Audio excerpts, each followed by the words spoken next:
Why is Donald Trump, the former reality TV show star, billionaire businessman, and widely controversial candidate for president, so popular with millions of Americans? Hated by millions more, he's likely now to be the Republican Party nominee, bucking the entire party establishment, which cannot control him.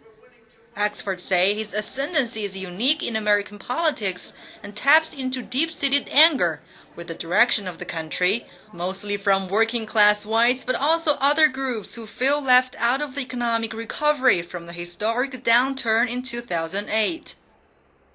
Certainly, a big part of it is frustrated, downscale white Americans feel like opportunities have been shut off to them that used to be open to them. The financial crisis obviously has still lingered on in many ways. Our percentage of people working in the labor force is still low, even though our unemployment rate is better. So there's a lot of economic frustrations. There's also more cultural anxieties that he's clearly tapping into.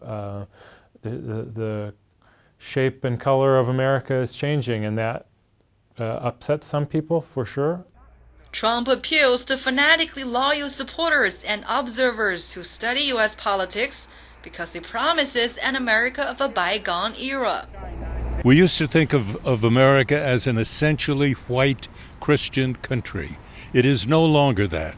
And within several decades, it will no longer even be a white majority any longer. So the people who are in that shrinking white majority are fearful of what America is going to become. And so if they see somebody, some candidate who tells them, I'm going to make America great once again, they say, well, you know, that's somebody I really can support. If the Republican Party is forced to nominate him as their candidate, can Trump prevail against the likely Democratic candidate Hillary Clinton? Experts say anything can happen, but winning the White House in a general election is a far different thing than winning a party nomination. I think he would have a very hard time beating Hillary. You can't win an election when you don't have anybody but white men with you. Never would you have a candidate who has so few people of color, any color, who are going to be for him, and that's very significant. I think there's a good chance, of course, if he enters the general election, he will be an underdog to Hillary Clinton. Most people think he has about a -30 net favorability rating right now. Right now, 6 in 10 Americans say they don't like Donald Trump. So it's hard to see how democracy puts him in the White House just yet. With most Americans, Trump brings out emotional feelings of loyal support or outright rejection, to deep revulsion of his harsh rhetoric and often divisive comments about domestic and foreign issues. A quick sample of opinion on the street bears that out. You know, a number of folks, I think, if you were to ask them, would say that the nation, they'd ask the question, is America out of order?